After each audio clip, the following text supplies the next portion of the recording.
I'm Teisha Bader with Shalom TV's news update for Thursday, July the 31st, 2014.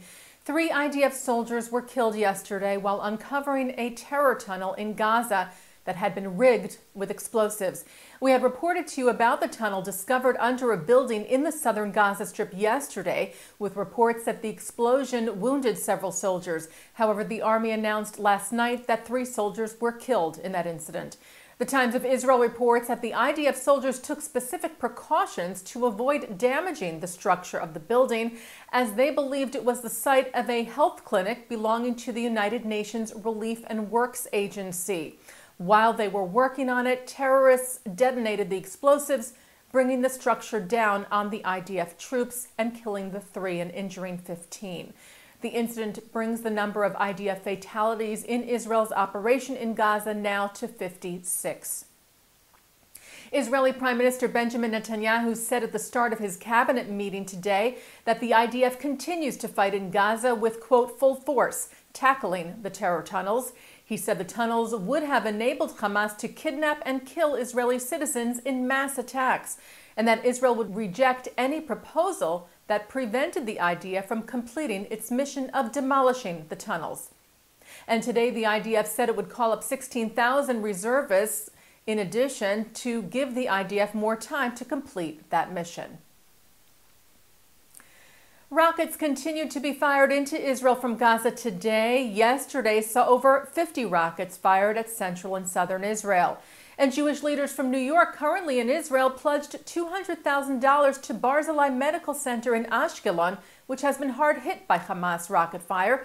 Leaders of UJA Federation of New York, taking part in the Operation Protective Edge Solidarity mission this week, announced the donation on Tuesday, which will be used to purchase medical equipment for the hospital's emergency room and operating room.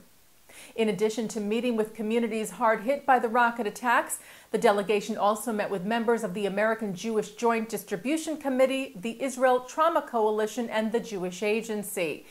And the Jewish National Fund, Karen Kayemet LeYisrael, said it's raised about $4 million from Jews worldwide, more than half of which has been used already to fund 160 portable shelters for Bedouin and Jewish communities in Israel's south, to protect them from rocket fire from Gaza. KKL-JNF World Chairman Effie Stensler said while Israel is under attack around the world Jewry is organizing solidarity rallies and showing unprecedented support for Israel through the KKL offices. The families of the 3 kidnapped and murdered teenagers, Gilad Sher, Naftali Frankel, and Eyal Yifrach, held a memorial service Tuesday at Jerusalem's Great Synagogue to mark the Shloshim, 30 days from the discovery of the boys' bodies. The large gathering was called Remembering and Uniting. It was also attended by Israel's new president, Reuven Rivlin, its chief rabbis, and the wife of Prime Minister Netanyahu, Sarah. The Associated Press reports that a letter was sent by 32 countries to the United Nations asking that the Jewish High Holy Day of Yom Kippur be recognized as an official holiday there. The letter, which is dated June the 30th, was sent to the Committee on Conferences of the United Nations General Assembly in support of Israel's bid to have the day recognized. The letter was sent to the committee. It states that the UN recognizes the major festivals of many of the world's main religions, yet Judaism is not represented, asking the UN to, quote, correct this inequity and recognize the holiest day of the Jewish faith. The UN recognizes 10 official holidays, including the Christian holidays of Christmas and Good Friday, and the Muslim holidays of Eid al-Fitr and Eid al-Adha. Israel's ambassador to the UN, Ron Prosor, said back in May when he launched the effort, there are 3 monotheistic religions, yet only 2 are recognized by the UN calendar. Such discrimination at the UN, he said, must end. Yeshiva University has announced that former Senator Joe Lieberman will teach at the school this coming academic year. The Jewish Week reports that Lieberman, who retired from the Senate last year, will teach 1 undergraduate course and give 3 public lectures on topics ranging from Judaism and public service to the Middle East, as the first holder of the Joseph Lieberman Chair in Public Policy and Public Service. YU President Richard Joel said Joe Lieberman was the first Jewish candidate on a national ticket and has become an iconic figure.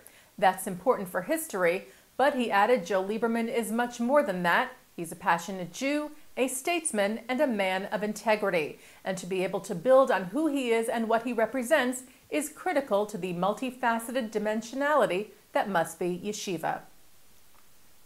And turning now to our Shalom TV programming for tonight, Thursday, July the 31st. Coming up after the news, a new segment of Thinking Out Loud with Micah Halpern. And later tonight, more coverage of Israel in turmoil with Mark Golub and special guests. He'll be doing a special live show from 9 to 11 tonight here on Shalom TV and shalomtv.com.